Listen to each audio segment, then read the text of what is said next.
Hey, what's up, you guys? Bloody Jacob here to bring you my weekly review of the CW's The Originals. This week we've seen Season 3, Episode... what is it?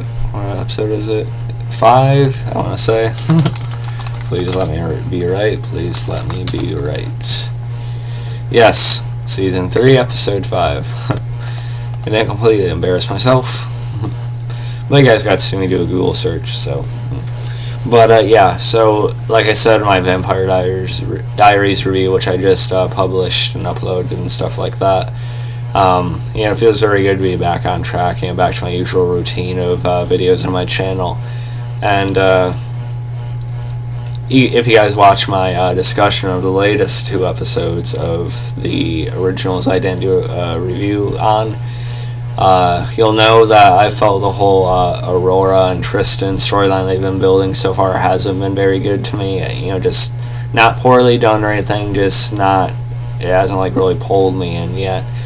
And especially when you compare them to like antagonist type of characters like Michael and Dahlia and stuff like that, they've kind of fell short. And they still kind of are, but I'm still giving it a chance. Of course, I'm still giving the whole storyline itself time.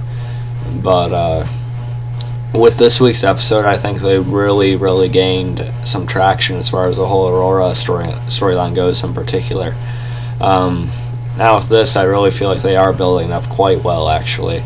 This week's episode really helped not fully change my mind on them as characters. Of course, that's going to need more time to really know. But as far as the storyline as a whole, I'm feeling a bit more positive about it. I'm a bit more eager and interested in it going forward. And this episode is just really excellent to me. The Axeman's letter, I thought, is really well done. My cat's at the door, excuse me.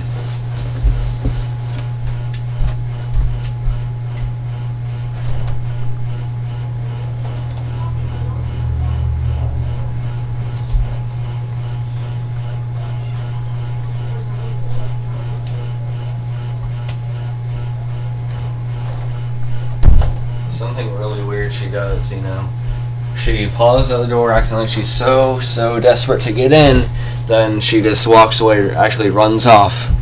Some say on Google that's for attention and stuff like that, but I don't know. Anyway, you guys are used to those types of interruptions by now. I still apologize, I hope they're not too much of a bother. But, okay, good, she's actually doing something in here. Yeah, so this week's episode really helped me to become more interested in the whole Aurora storyline and the build-up to that. And the main thing surrounding this week's episode was the arrival of Aurora in New Orleans. And I will say I really do like the actress they chose for her. Rebecca Breeds, I think her name is. Please let me be right. Please let me be right. Breeds, yes. Apparently, I haven't seen her in anything else, but I guess she had a role on Pretty Little Liars for some time.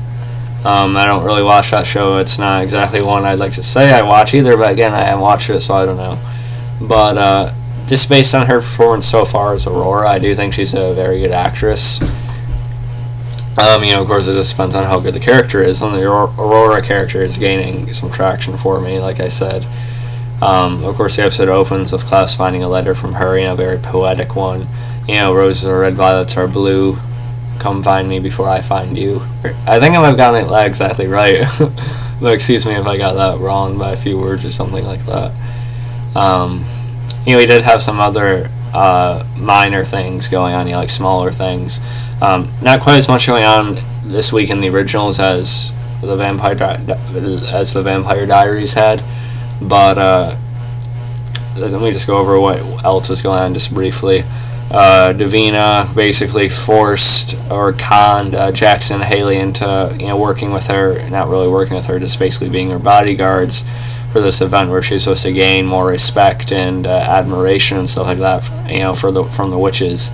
She's the regent at this point, and she basically wanted them to be her bodyguard because that kid promised to ruin her after the death she caused. Of course, she sent Haley to kill that witch, but Haley was ambushed, so Haley was basically back into a corner where she had to kill them all.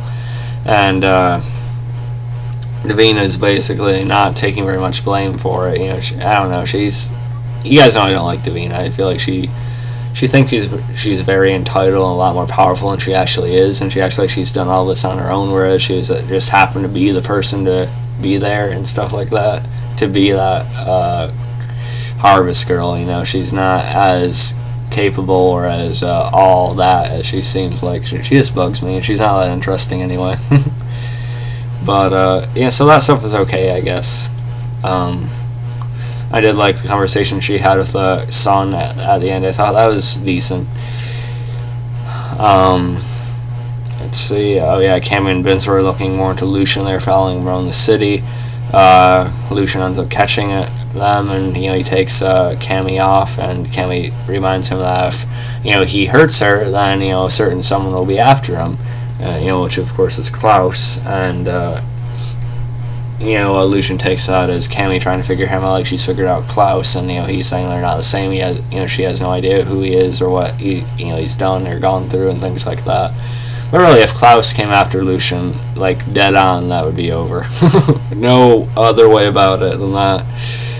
But and then he ends up killing someone in front of Cammy and leaving those scars and that smile. So I'm not sure, is he the killer or not? Because at the end of last week's episode, I thought it was Tristan, but I don't know. I guess it is Lucian. I don't know what's going on. But maybe I missed something. Because I did have it on mute for a few seconds when it came back from a commercial break. I didn't want to listen to the commercial, so I was on the computer while it was on break. So tell me if I missed something about that. Let's see. Yeah. Marcel ends up discovering, informing Elijah of the fact that Tristan and Lucian may have been working together all along, so maybe they're actually connected and they're sort of pulling all shit together, which might just answer my own question. But yeah, so I'll probably find out more about that as it goes. So it really would make sense if all this that's happening is more of a joint effort, I guess. As far as who's protecting what side or line, and so that means who's protecting who, and you kind of got to look into that a little bit. Okay.